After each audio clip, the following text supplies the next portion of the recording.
Residents are fed up with rising and incessant crime in Eldorado Park, south of Johannesburg, have embarked on a protest today. Community members say that in the last 3 months, nearly 20 people have been shot dead in suspected gang-related violence.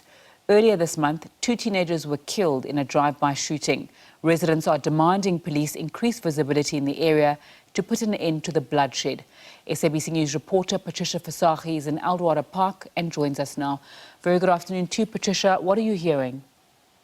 Good afternoon, Zinda, and welcome back. I continue to unpack the story of the frustrated and angry community of Eldorado Park as they, of course, demand swift intervention in this particular community. They say they're terrorized by criminality. Gun violence is on the increase. They fear for the lives of their children. And earlier, we spoke to youngsters. Ibrahim Bula, who told us about his ordeal. He was shot 7 times, but he survived. And right now, he's coming live from his home. We're joined by his family. And they are also fearing for their lives, saying that they do not know what's going to happen next. They do not know what's going to happen next.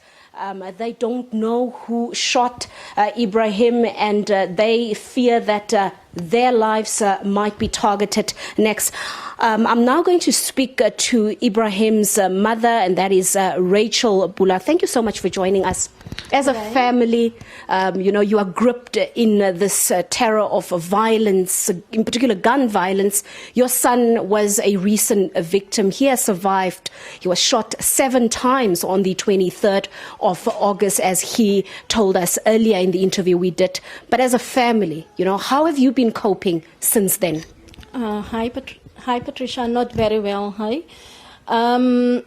When my son came into the flat, and when I saw him, it was really, really not looking good. I was screaming, and we took him to the hospital, and that was around about 8 o'clock in the evening. And when we were there, the doctor said, no, he's stable. And they took him only to theater at 12 o'clock. And the operation took 6 hours. And when we asked the doctor, how's Ibrahim doing after the operation, he said, Mrs. Bula, you know what? We don't think that your son is going to make it. Because your son, there were 7 places in his stomach that was hurt. Small bowel, large bowel, colon, and even his liver was damaged. And his blood pressure was so high, and they transferred him to ICU, and he was in ICU for a whole 2 weeks. And the doctors told us that it doesn't look good at all. So we were like praying. Everybody was actually praying for us. And even my daughter and my granddaughter was so terrified. They even took the mattress and sleep in our room because they don't want to sleep there, because we're fearing our lives. And what we want is that the perpetrators must be catched, because every day a young boys getting shot in Eldorado Park. We don't know for what. And especially the friends of Ibrahim Bula. There were 7 that's innocent, nothing to do with drug-related things or gangsterism. And all they do is just with their music, DJing. They were supposed to have a Heritage Day function tomorrow, but nothing's going to happen with it, so I don't know. And then, so I spoke to my husband about this, and I said to my husband, we not feel safe here. We're going to either move to Cape Town or to Pretoria, just to be safe, really, because this neighborhood is not anymore safe for us.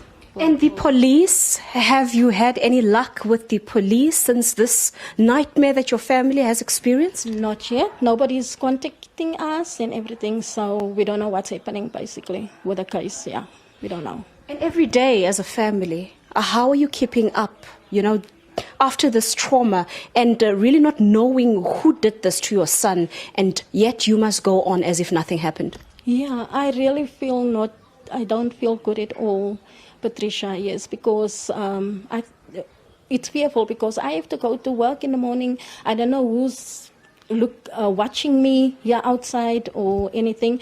And so I don't know. Shanaz, you are Ibrahim's sister, and you told me about how you're struggling to cope and just how traumatized you are. Just share your feelings with us again. Okay, so the day my brother got shot, I literally moved my mattress to my mother in his room.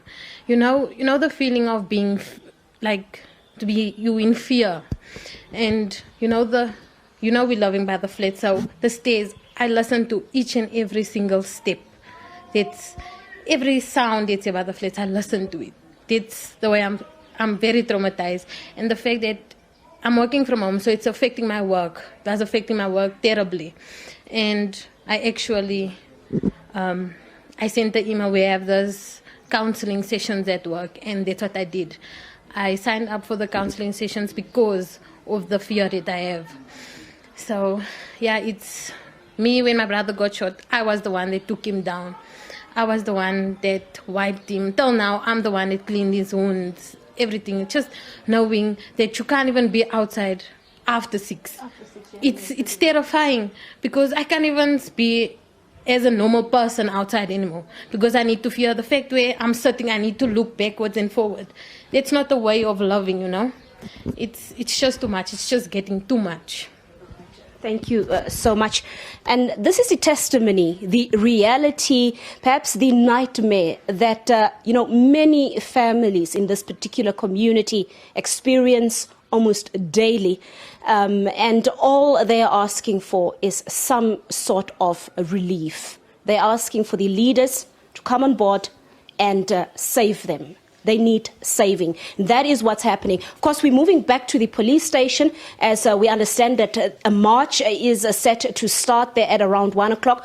We also heard from the mayor's office that one of the directors, Mr. Kwezi Sogoni, is here having a meeting with some of the local leaders. He will be addressing the community on the way forward. We'll bring you a little bit details, just in a bit as to what is happening outside the police station. But here, a family gripped in fear, left totally traumatized.